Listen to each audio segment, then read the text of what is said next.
ہمارے ہاں ہر آدمی اس طرح ڈپریشن کی بات کرتا ہے جیسے شوگر کی بات کرتا ہے، جیسے کسی فیشن کی بات کرتا ہے، فیشن کی طرح پھیل گیا ہے۔ بنیادی وجوہات کیا ہیں؟ کسی رشتے میں ٹرسٹ کرنے کے لیے تیار نہیں۔ سکون ہے، سکون کیسے ملتا ہے؟ سکون غیر مادی چیز ہے،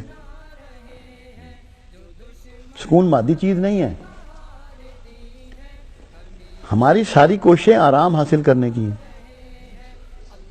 کہ اچھا کھانا، اچھی رہائش، اچھا لباس، اچھا دفتر، اچھی دکان، اچھی گاڑی، اچھا بیڈ روم مل جائے۔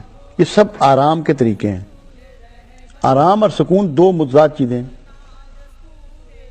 آرام کا تعلق آپ کے ہارڈ ویئر سے ہے جو باڈی ہے آپ کی، اور سکون کا تعلق سافٹ ویئر سے جو غیر مادی ہے۔ سکون روح کی غذا ہے، وہ سارا غیر مادی ہے، اس میں ساری ان چیزوں کا دخل ہے جن کا کوئی مادی وجود نہیں ہے۔ تو ہماری ساری کوششیں اور ساری ایفرٹس اب رہ گئی ہیں مادی حصول کے لیے۔ اللہ کے رسول صلی اللہ علیہ وسلم نے ہمیں کیا ٹیچ کیا؟ بالکل ایسی زندگی گزاری ہے جس میں کوئی آرام نام کی چیز نہیں ہے۔ کم سے کم کھانا، سادے سے سادہ کھانا، کم سے کم لباس، سادے سے سادہ لباس۔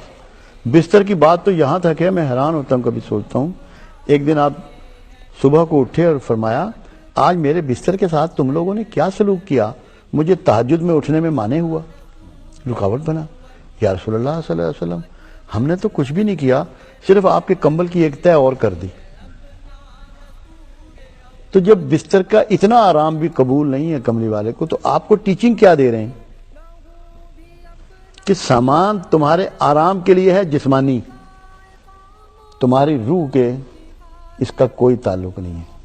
سکون روح کے لیے ہے، سکون لینے سے نہیں دینے سے ملتا ہے۔ سکون کھانے سے نہیں کھلانے سے ملتا ہے۔ سکون خدمت کرا کر نہیں خدمت کر کے ملتا ہے۔ یہ وہ چیزیں ہیں کہ جو ہمیں سیکھنی ہیں تاکہ ہم فرسٹریشن سے اور پریشانیوں سے نکل جائیں۔